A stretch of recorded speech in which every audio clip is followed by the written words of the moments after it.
anticiper les comportements violents. Autre titre de l'actualité, cette affaire qui ébranle les services des douanes car elle est inédite. 7 membres de l'administration qui travaillaient à l'aéroport de Roissy et qui se retrouvent soupçonnés d'avoir détourné plusieurs millions d'euros, de l'argent lié au trafic de drogue.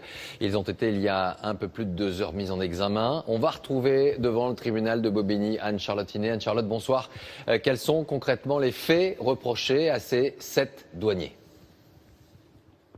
Écoutez, 3 chefs d'accusation ont été retenus contre ces 7 douaniers, vol en bande organisée, blanchiment et association de malfaiteurs. Ils devraient tous être placés en détention dès ce soir, car le procureur l'a dit, c'est une véritable organisation crapuleuse qui a été mise au jour par les enquêteurs. Concrètement, ces douaniers repéraient, grâce à leur technique professionnelle, des valises susceptibles de contenir de fortes sommes d'argent, l'argent de la drogue.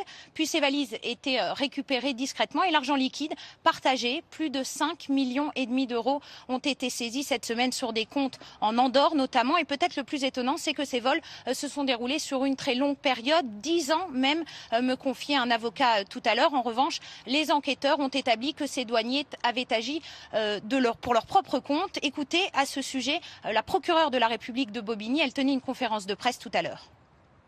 Aucun élément n'a été mis en évidence de lien entre les douaniers et les trafiquants de stupéfiants, bien au contraire, puisque l'activité criminelle de ces douaniers consistait à voler frauduleusement les sommes d'argent contenues dans les valises et qui étaient repérées par eux dans l'exercice de leurs fonctions, et certainement pas à voler des produits stupéfiants ou à s'entendre avec les trafiquants. Alors tentons d'en savoir maintenant un peu plus sur les services des douanes, une administration atypique au pouvoir d'enquête important et qui dépendent du ministère de l'économie. C'est d'ailleurs Pierre Moscovici qui a souhaité que les sanctions soient exemplaires.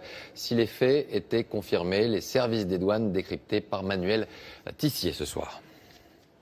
C'est la première frontière de France. À l'aéroport de Roissy, 54 millions de voyageurs entrent ou sortent du territoire chaque année. Passeport, bagages, la surveillance est la mission la plus visible des douaniers. Rien qu'à Roissy, ils sont 1300 pour 17 500 dans le reste du pays, presque 8% des effectifs.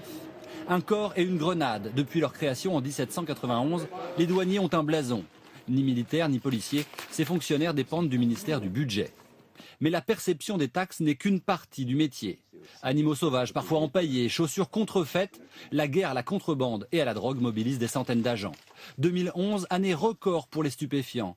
30 tonnes de cannabis, 8 de cocaïne, valeur estimée 425 millions d'euros. Officiellement, 27 douaniers ont été révoqués depuis 2004. L'un d'eux avait détourné 300 cartouches de cigarettes, un autre trafiquait des formulaires commerciaux.